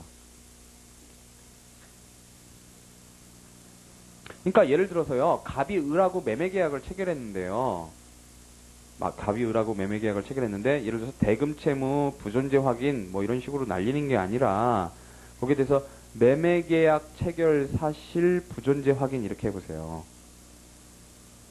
그러면 이게 마치 언뜻 딱 보면은 사실 확인 같잖아요. 사실 확인 같을 때 그 진정한 내용은 자기가 지금 채무가 없는데 저쪽에서 자꾸 채무가 있다라고 주장을 한다. 나는 매매계약 체결 안 했는데 저쪽에서 자꾸 매매계약 체결했다고 그런다. 그러니까 나한테 채무가 없다라는 것을 확인시켜 달라라는 의미가 내포되어 있단 말이죠. 그럴 때 그런 거는 성명권을 행사해서 청구 취지를 바꾸든가 해주면 되는 거예요. 명확하게요. 자, 그 다음에요. 두 번째는 이제 현재의 그 부분이 나오는 거예요. 현재의. 그래서 반가의 현재의고요. 현재의에다 박스 치시고요. 자, 어디서부터가 요 부분도 이제 몇 부분으로 나눠지는데요. AA는요. 동그라미 1 과거에 관한 얘기고요. BB는요. 동그라미 2 장래에 관한 건데요. 자, 이 과거 부분도요. 원칙과 예외로 구성이 되고요. 그러니까 첫째 패러그래프 작은 글씨까지가 원칙 부분이고요. 그 다음에 196페이지에 BB 전까지 묶으시면요. 두 번째 패러그래프를 묶으시면 그게 예외고요. 예외적으로 허용되는 경우고요. 그 다음에 이 BB가 동그라미 2 장래 권리관계 확인이군요. 장래요. 거기 역시 원칙과 예외로 구성되어 있고요. 그 다음에 CC가요. 반가로 3 자기의 부분이에요. 자기의. 그래서 거기도 역시 원칙과 예외로 구성되어 있어요. CC를 전체를 묶으셔서 자기의 그렇게 하시고요. 근데 거기는 원칙보다는 예외부터 나오기 때문에요. 자, 이거 보시면은요. 자, 현재의 권리법률관계여야 돼요. 그래서 따라서 과거 권리관계 존보 확인은 청구할 수 없다 그랬어요. 과거에 동그라미 쳐놓으시고요. 자, 그 줄 끝에요. 현재의 권리관계에 만약에 과거 권리관계가 영향을 미치면 현재의 권리관계로 고쳐서 확인을 구하라. 이렇게 되어 있고요. 거기 줄을 치시고요. 그 다음 판례는요. 몇 군데만 줄을 치시면 돼요. 첫째 점이래요. 저당권의 실행으로 이미 종료된 임의경매 절차의 무효 확인. 경매 절차 무효 확인. 됐고요. 그 다음에요. 점이에요. 점 3에요. 망 X는 망 Y의 양자임을 확인한다는 청구. 다 죽은 사람들이죠? 과거의 것이고요. 모두 과거의 권리관계에 관한 확인 청구라 하여 소를 각하 그랬고요. 점 4에요. 과거의 특정 시점을 기준으로 한 채무부존재 확인 청구. 현재의 채무부존재 확인이 아니라 옛날에 내가 채무가 그 시점에 없었음을 확인해 주세요 하는 청구요. 거기 나머지는 안 보셔도 되고요. 넘어가시면은요. 그 다음에 첫째 줄에요. 대법 나오는 데 있죠. 구호제다 1구고요. 해임 무효 확인 소송 중 임용기간이 만료된 경우에도 과거의 권리관계라는 전제하에 부적법하다고 했다. 거기만 줄을 쳐놓으시고요. 자, 그래서요, 거기 이제 두 번째로 예외가 나오는데요. 첫째 줄에 보시면 원칙적으로 불어지만 밑에 줄에 예외적으로 다음의 경우는 완화 그랬어요. 자, 처음 나오는 게요. 과거 법률 행위의 효력 확인 그랬는데요.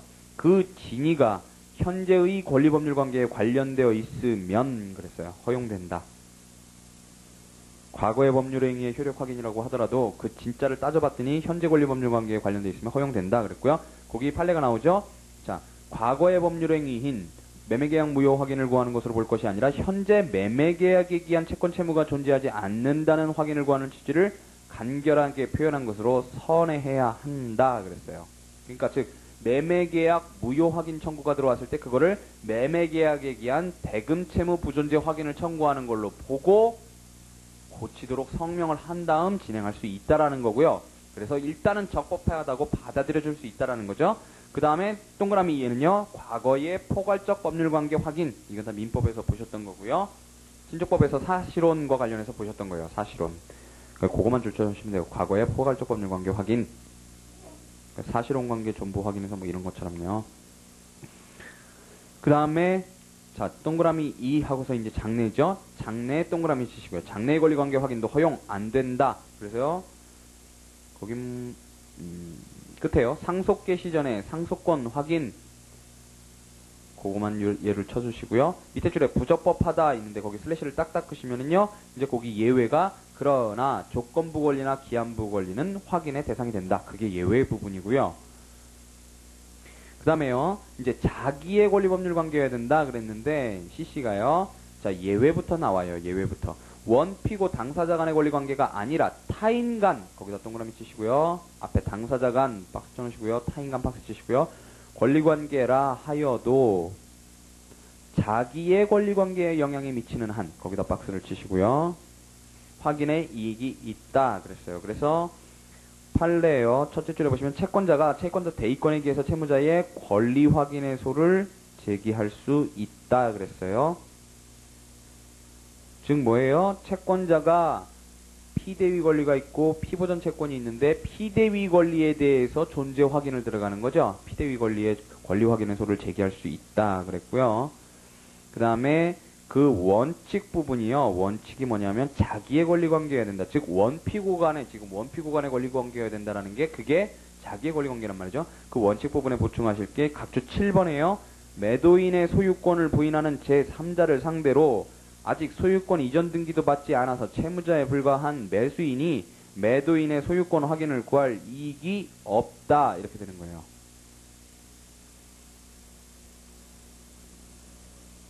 자, 그 다음에 뭐 뒤에는요. 공법상 권리관계라도 무방하다. 뭐 그랬어요. 그냥 공법상 권리관계라도 무방하다. 그랬고요. 자, 그래서 자기 현재 권리법률 관계, 요게 이제 거꾸로 되어 있는 거죠. 이신 선생님 책에 권리법률 관계, 현재의, 자기의 이렇게 거꾸로 되어 있는 거고요. 자, 그 다음에 확인의 이익 부분은요. 첫째 줄에 권리 또는 법률상의 지위 박스요. 현존하는 불안 위험 박스요. 그 불안 위험을 제거하면은 확인 판결을 받는 것이 가장 유효 적절한 수단 거기다 박스요. 일대 인정 그랬고요. 그거를 전체를 통틀어서 밑에 줄에 즉시 확정의 법률상 이익 그랬어요. 독일법이죠. JPO에 나오는 거요. GPO요, GPO. 즉시 확정의 법률상 이익, 거기다 박스를 쳐놓으시고요. 자, 그거를 하나씩 분석하고 있죠. 법률상의 이익, 현존하는 불안, 그 다음에 불안 제거의 유효 적절한 수단, 방법 선택의 적절, 이렇게 되어 있는데요. 거기도 보시면은요, 거기도 책을 좀 나눠놔야 돼요. 자, 우선 법률상의 이익은요, 첫째 줄에만 줄을 거놓으세요. 반사적으로 받게 될 사실적 경제적 이익은 포함되지 않는다. 자, 사실적 경제적 이익에 박스를 쳐놓으셔야겠죠. 그 다음에 현존하는 불안은요, 법적 불안의 현존이라는 거예요. 법적 불안의 현존. 근데 첫째 줄에요, 거기는요, 어디까지 나뉘느냐 하면, .1 부분이요, .1 전체 부분이 적극적 확인이고요. 그래서 그게 동그라미 1 적극적 확인이고요. 넘기셔서 .2 두 줄 부분이 동그라미 2 소극적 확인 부분이에요. 적극적 확인과 소극적 확인 이렇게 나뉘어져 있는 건데요.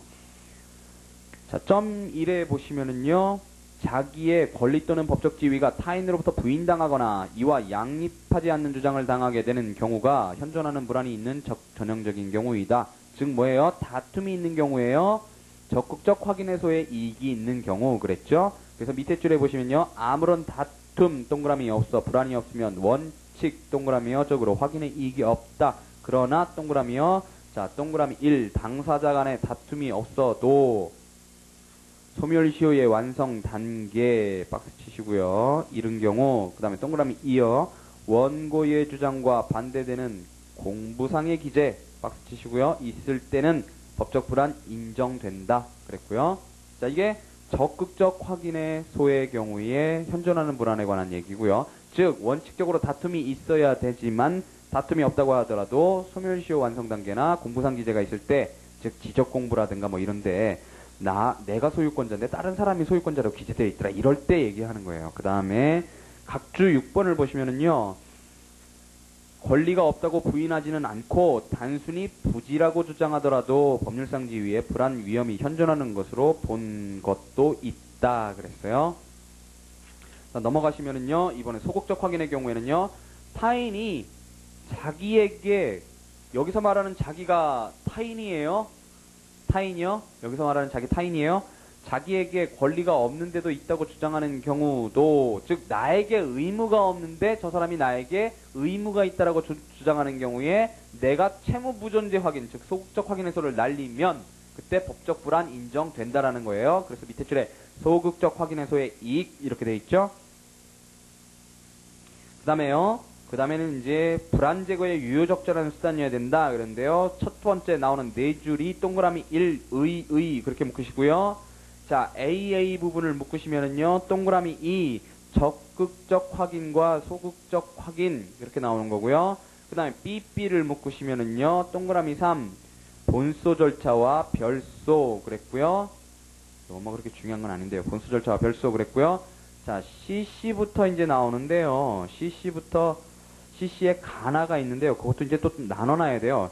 CC 전부는요. 동그라미 4에서 확인해소의 보충성 얘기고요. 확인해소의 보충성 얘기고 CC 전부가요. 자, 그거를 또 나눠서 묶어야 돼요. 자, CC 첫째 세 줄을 묶으시면은요. 그게 문제점이에요. 점 1 문제점이고요. 가 부분을 전체를 묶으시면은요. 점 2 이행해소와 확인해소 이렇게 되는 거고요. 이행해소와 확인해소. 그 다음에 나 부분을 묶으시면은요. 점 3 형성해소와 확인해소 이렇게 되는 거예요. 나요. 199페이지 중간에요. 나 세 줄이요. 거기가 형성해소와 확인해소 이렇게 되는 거고요. 자, 보시면은요. 자, 의 보시면은요.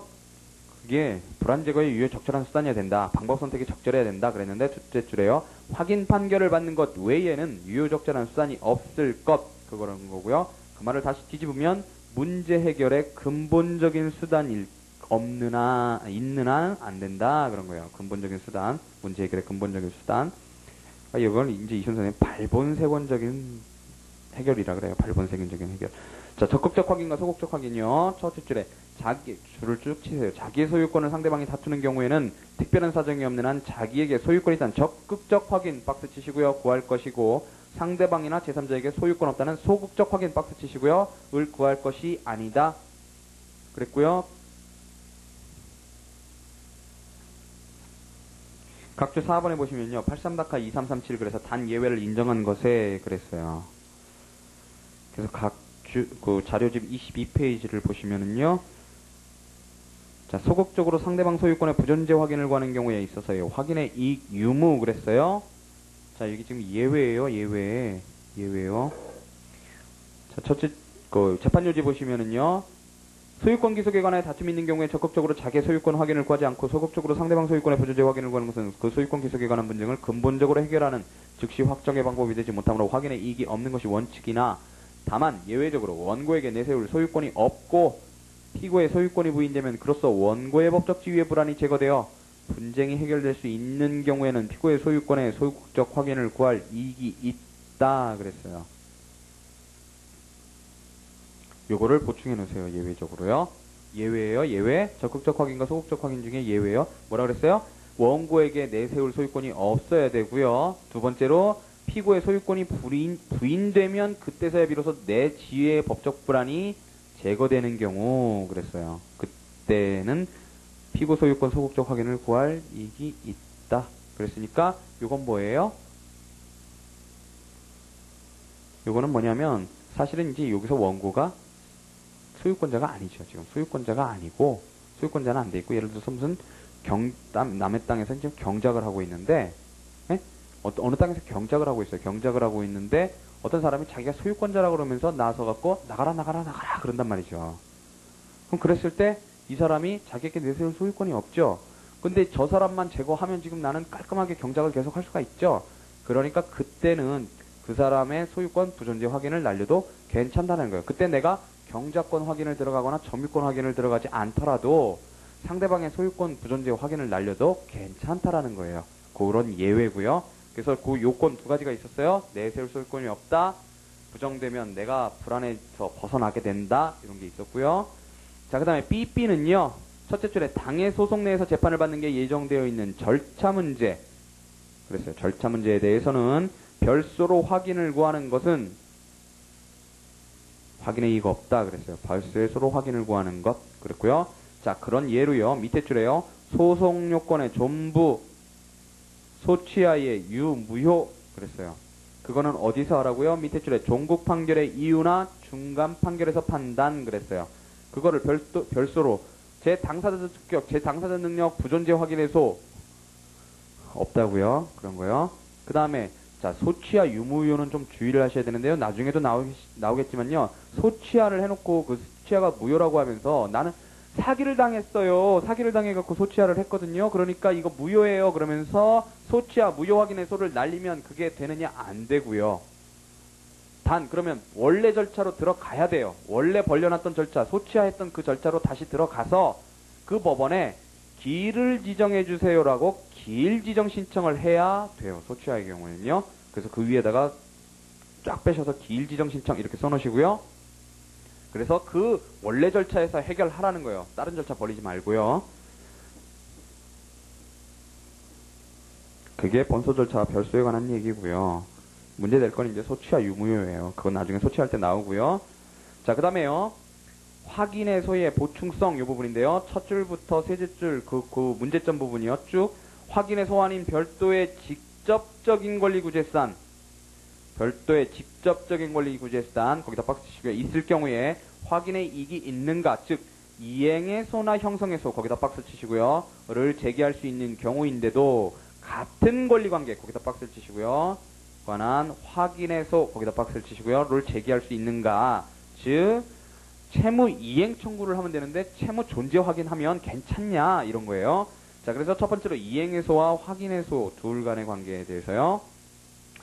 자, 이행 청구권에 대해 이행해소를 발로 제기할 수 있는데도 그 청구권 자체의 존재 확인해소는 원칙적으로 허용 안 된다 그랬고요. 각주에 보시면은요. 등기 명의자를 상대로 직접 말소 등기 청구를 할 수 있는데 그 등기가 원고가 인수하지 않은 부동산 위의 부담이라는 확인 청구는 확인의 이익이 없다 그랬어요. 그러니까 나는 그런 좀 예를 들어서 이게 만약에 등기 명의자가 이제 저당권자라면요. 저당권 등기 말소 청구 이렇게 하면 된다는 거예요. 그거를 그 등기가 즉 저당권 등기가 원고가 인수하지 않은 나는 그런 피담보 채권이 없습니다 라는 식으로 해서 뭐 피담보 채권 부존재 확인해서 뭐 이런 식으로 하면 그 확인의 이익 없다라는 거예요. 그 다음에요. 그 셋째 줄에요. 따라서 확인해서는 이행해소를 제기할 수 없을 때 보충적으로 허용된다는 점에서 이를 확인해소의 보충성 거기다 박스를 쳐놓으시고요. 이라 한다 그랬고요. 줄은 치시지 말고 한번 보세요. 확인 판결엔 집행력이 없기 때문에 분쟁의 근본적 해결이 안 된다 그랬어요. 그게 이유예요. 그거는 뭐 줄 안 치셔도 되고요. 그 다음에 슬래시를 딱딱 끄시고요. 예외가 나와요. 예외가. 그럼에도 점이에요. 현재 손해액수의 불판명. 점 3. 확인 판결이 나면 피고의 임의이행을 기대할 수 있을 때 특히 피고가 국가 또는 공공단체의 경우에는 예외적으로 확인의 이익이 있다 그랬고요. 자, 건물 명도 청구가 가능한 경우에 그 명도 청구권 발생의 기본이 되는 소유권 확인 청구와 같이 그랬고요. 거기 줄을 치시고요. 밑에 확인해소가 허용된다 그랬어요. 끝에요. 이건 무슨 얘기와 관련이 있냐면요. 우리가 지금 따지는 건요. 그 청구권 자체의 존재 확인해서는 안 된다라는 거예요. 그 청구권 자체의 존재 확인해서요. 그러니까 지금 건물명도 청구가 가능한 경우에요.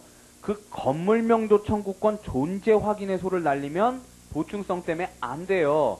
하지만 그 권리 자체가 아닌 소유권 확인을 하는 경우, 그 건물명도 청구권 자체에 기반이 된 그 건물 소유권 확인을 날리는 경우, 그때는 안 될 게 없다라는 거예요. 그땐 별도로 봐야죠. 이것 보충성하고는 별개의 문제라는 거예요. 그때는 확인해소가 허용된다 그랬고요. 그러니까 기본적인 요건이 갖추어지면요. 다만 그랬고요. 저당권 설정 계약에 의한 피담보 채무의 부존재 확인과 함께, 자, 피담보 채무의 부존재 확인, 그거를 괄호를 치시고요. 과 함께 그 저당권 설정 등기 말소 청구 괄호 치시고요. 의 경우에 별도로 피담보 채무 부존재 확인 청구는 확인에 이익이 없겠죠. 말소 청구 안에 다 들어갈 내용이니까요. 자, 그 다음에 형성해소의 경우에요. 나예요. 형성해소를 제기할 수 있는 경우에 확인해소는요. 확인에 이익 없다라는 얘기고요. 밑에 줄에 얘가 이혼 청구, 이혼권 존재 확인 이렇게요. 이혼권, 이혼 청구, 이혼권 존재 확인 거기만 줄을 쳐놓으시면 되고요. 자, 이제 문제는요. 이제 이시훈 선생님이 여기서 이제 아까 권리법률 관계여야 된다 그랬는데 예외를 두 줄로 사실관계라고 하더라도 증서진보 확인에서는 예외가 된다, 허용된다 그랬는데 그게 워낙 하실 얘기가 많으시니까 뒤로 빼놓으셨어요. 그게 그리고 250제 별도로 규정되어 있고요. 그게 양가로 3에 나오는 건데요. 자, 요것도요 두 부분으로 나뉘어지는데 첫째 패러그래프요. 그러니까 넘어가셔서 200페이지 첫째 줄까지 나오는 게 대상적 격에 관한 얘기예요. 1 반가로 1 대상적 격 묶으시고요. 그 다음에 두 번째 패러그래프 200페이지 두 번째 패러그래프 나오는 게 반가로 2 확인의 이익이에요. 자, 그래서 첫째 줄에는요 예외적으로 사실관계 거기다 박스를 치시고요. 자, 법전 250페이지 250조를 보세요. 자, 2편 제1심 소송 절차하고 제1장 소외제기 나온 다음에요. 248조, 249조 이렇게 소제기하고 소장에 먹이제해라 나온 다음에 시간 순서대로 254조부터 다시 시간 순서대로 흘러가요. 소장 심사해라, 소장 부분 송달해라, 답변서 제출 의무 부과해라, 그 다음에 변론 없이 하는 무변론 판결할 수 있다, 그 다음에 변론 준비 절차 넘어가라 이렇게 시간 순서로 쭉 돼 있는데 그 중간에 특이한 소가 4개가 껴 있단 말이죠. 증서 진정 여부 확인, 장래 이행 청구, 정기금 판결 변경, 그 다음에 소의 객관적 병합 이러고서 특이한 게 4가지가 껴 있는데 그 중에 하나가 250조예요. 나머지는 다 시간 순으로 해결 순서로 써 있어요. 자, 증서 진정 여부 확인 보시면요. 확인에서는 법률 관계를 증명하는 서면이 진정한지 아닌지, 즉 위조되었는지 아닌지를 확정하기 위하여서도 제기할 수 있다. 원래는 안 되는데 예외적으로 허용되는 거기 때문에 여기 법률에 규정을 해놓은 거예요. 장래 이행도 마찬가지죠. 원래 안 되는 건데 해주기 위해서 인정하는 거고, 변경행소 같은 경우도 그래요. 변경행소 같은 경우도 원래는 소송물 동일하기 때문에 안 된다고, 그러니까 이시훈 선생님 견해에 의하면 안 된다고 봐야 되는데 기판력을 깨주기 위해서 나오는 거니까 있는 거고요. 자, 첫째 줄에 법률의 예외적으로 사실관계라 그랬어요. 첫 번째 점이래요. 여기에 법률 관계를 증명하는 서면, 즉 증서, 그죠? 증명하는 서면. 그래서 증서는 그 내용에 의해 직접적으로 현재의 법률 관계 박스 치시고요. 존재 동그라미 증명될 수 있는 경우를 말한다 그랬어요. 예를 들어서 매매계약서요. 밑에 줄에요. 차용증서 거기만 줄을 쳐놓으세요. 매매계약서 차용증서. 그 다음에 무슨 얘기가 나와 있냐면 보시기만 하세요. 판례는 대차대조표나 회사 결산보고서는 보고문서에 지나지 않는다 하여 진부 확인의 대상이 아니라고 하였다. 당사자 본인 신문조서도 같다. 또 세금계산서는 재와 용역을 공급한 과거의 사실을 증명하기 위한 보고문서라 하여 대상적 격이 없다고 했다. 이 얘기는 뭐예요? 보고문서는 안 되고요. 처분문서는 된다는 얘기예요. 원칙적으로. 현재의 법률관계를 존재 증명할 수 있는 서면이어야 돼요. 자, 그 다음에요. 점이에요. 진정 여부란 그럼 뭐냐 그랬어요. 그랬더니 서면이 그 작성명의자에 의해 작성된 것인가 아니면 위조, 변조 박스 치시고요. 되었는가를 말하는 것이지 내용의 진정 박스 치시고요. 을 뜻하는 것이 아니다 그랬는데 그 옆에다가 성립의 진정 이렇게 써놓으시고요.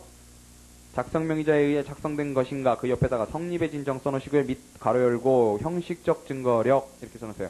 자, 이게 서증의 형식적 증거력 문제란 말이죠. 진정 성립된 것인가 아닌가라는 문제가요. 그 다음에 확인의 이익을 보시면은요. 자, 이것도 확인의 소니까 사실관계이긴 하지만 확인의 소니까 확인의 이익이 필요하단 말이죠. 그래서 첫째 줄 끝에요. 원고의 권리 또는 범적 지위의 위험, 불안을 제거함에 끝에요. 필요하고 적절한 수단이어야 한다. 뭐가요? 문서의 진부 확인이에요. 그 다음에 그 줄 끝에요. 당사자 간의 다툼이 없거나 법률 관계가 소멸되면 확인의 이익이 없다. 했어요. 그 다음에요. 이제 마지막으로 형성에서요. 형성에서 보시면은 거의 행정소송, 가사소송, 회사관계소송. 즉, 우리 이시훈 선생님 책 이제 앞으로 쭉 보시면은요. 이 가사, 회사, 행정, 이걸 항상 맨날 같이 취급을 해요. 기판력에서도 그렇고, 뭐 참가할 때도 그렇고 계속 그렇게 하거든요. 그걸 이제 우리 이시훈 선생님 같은 경우는 거의 직권탐지로 보세요. 회사관계소송 빼놓고는. 직권탐지 절차로 보고, 아주 특별하게 취급을 해요. 대세요가 다 있다라고 하시면서 이제 특별한 취급을 하는데, 그걸 줄여서 가회횡이에요. 가사회사 행이요. 앞으로 가회횡 그러면 그 세 가지를 얘기하는 거예요. 자, 첫째 줄에 이제 원칙이 나오는데요. 둘째 줄에요. 법률의 규정에 따라서 소송을 제기한 경우에는 원칙 동그라미 적으로 소의 이익 인정된다. 그랬어요. 자, 그 다음 두 번째 패러그래프가 이제 법률의 규정에 따라 형성해소를 제기해도 예외 동그라미요 적으로 권리보이익이 부인되는 경우가 있는데 제목만 줄을 쳐놓으세요. 첫 번째, 소송 목적이 실현된 경우. 거기 한번 내용만 보세요. 줄 치지 마시고요. 회사 회산 후에 회사 설립 무효예소. 실익 없죠? 공유물 분할에 관한 협의가 성립된 후에 분할 청구 소송. 이것도 실익 없단 말이죠. 그러나 이혼 판결 뒤에 혼인 취소해소를 구할 이익은 없지만 소급표가 인정되는 혼인 무효는 이익이 있다. 그냥 보시기만 하세요. 줄은 치지 마시고요. 그 다음에요. 두 번째는요. 예외적으로 또 권리보이익 부인되는 경우는요. 사정 변경에 의해서 원상회복이 불능 그랬어요. 원상회복이 불능.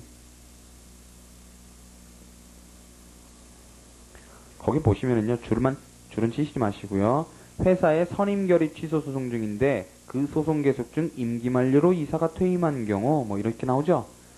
원상회복이 불가능하다 그랬고요. 그 다음에요. 양가로 3번에요. 거기 다 회사 행정소송 다 무슨 항고소송 이런 거 나와요. 지금 밑 안에 보실 필요가 없어요. 그냥 제목만 해오시면 돼요. 제목만. 제목도요. 사실 변리사 준비하시는 분은 좀 다르지만 행정법을 준비하시는 분은 행정법에 우리 소의 이익 부분에 가면 이런 얘기가 나와요. 그래서 세 가지가 나와죠. 원효리 세 가지가 나오죠. 원상회복이 불가능하거나 처분 효력 전속 기간이 만료되었거나 이익이 없는 경우 이래갖고 나온단 말이에요. 원효리 그래가지고요. 세 가지가 나와요. 그 얘기예요. 보세요. 세 번째도요. 별도의 직접적 권리구제 절차가 있는 경우 그래놓고 밑에 줄에 대집행 완료 후에 밑에 줄에 철거 명령 취소 청구 없겠죠. 차라리 손해배상 청구해라 이렇게 가는 거예요. 지금 그러니까 제목만 줄을 쳐놓으시고 대집행 완료 후 철거 명령 취소 청구 이것도 행정법에 나오는 거고요. 그러니까 형성에서는 대부분 안 나오니까 제목만 이렇게 줄을 쳐놓고 넘어갔어요. 자, 그랬을 때 이제 우리가 지금까지 소의 이익을 봤는데 소의 이익의 소송상 취급이 이제 거기 나와요. 첫째 줄에 소송 요건이요. 박스 치시고요. 직권조사 사항이고요. 박스 치시고요. 따라서요. 밑에 줄에 소 각하 판결 박스 치시고요. 소 동그라미 각하 판결 박스 치시고요. 거기에 통설 동그라미요. 자, 근데 각주 7번을 보시면은요. 아까 말씀드렸던 권리보호 이익이 없으면 실체법상 확인 청구권이나 형성 청구권이 없어 청구기각의 판결을 구한다.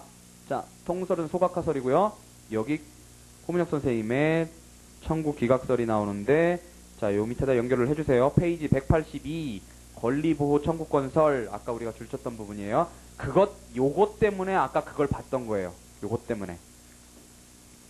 자, 그 다음에요. 밑에 줄에 판례 그리고요. 끝부분에 소각하 그랬어요. 통설 판례 같다는 거고요.